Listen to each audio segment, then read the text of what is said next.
elections, the primary issue leading up to the Nagaland elections is the solution of the Naga political problem. A final settlement to the decades of insurgency and conflict in the region, a final understanding between the union government and rebel insurgent groups. So that's something that has been long in the works, even though a ceasefire was arrived at in 1997.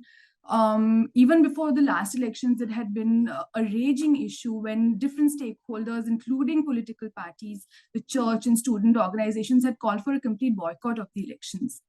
Although that didn't ultimately work out, a lot of parties are now attacking the BJP and NDPP government over the non-resolution of the issue over the last 5 years, because before the last elections, several BJP leaders during campaigning had promised an election for solution. So participate in the election and there'll be a solution.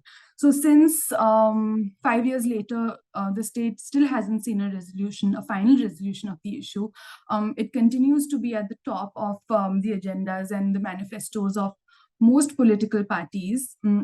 Like I said, most opposition parties are attacking the current government over the non-resolution of this, while the BJP and NDPP are saying that we're constantly working towards this. We're very close to a final solution. So this issue has been looming over all elections, over several elections now, and it continues to be the primary issue in this election.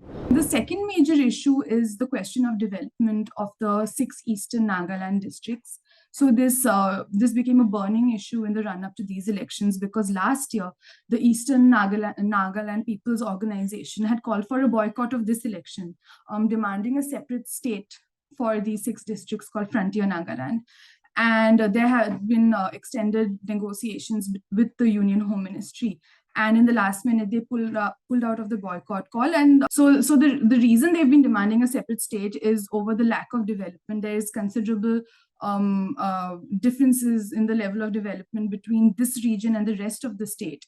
So since this has been such a hot button issue leading up to the elections, most parties have dedicated a portion of their manifestos to setting up funds to set up development schemes specific to this region. And since they account for 20 of the 60 assembly constituencies in the Nagaland Legislative Assembly, this is a really important issue leading up to the elections. Because of decades of insurgency and conflict and political instability, Nagaland hasn't seen as much development as a lot of the country. It is remote. It is a primarily hilly state. Road connectivity has always been an issue. So questions of infrastructure development, road connectivity are important as always. The state has a huge unemployed population, specifically educated unemployed population. So again,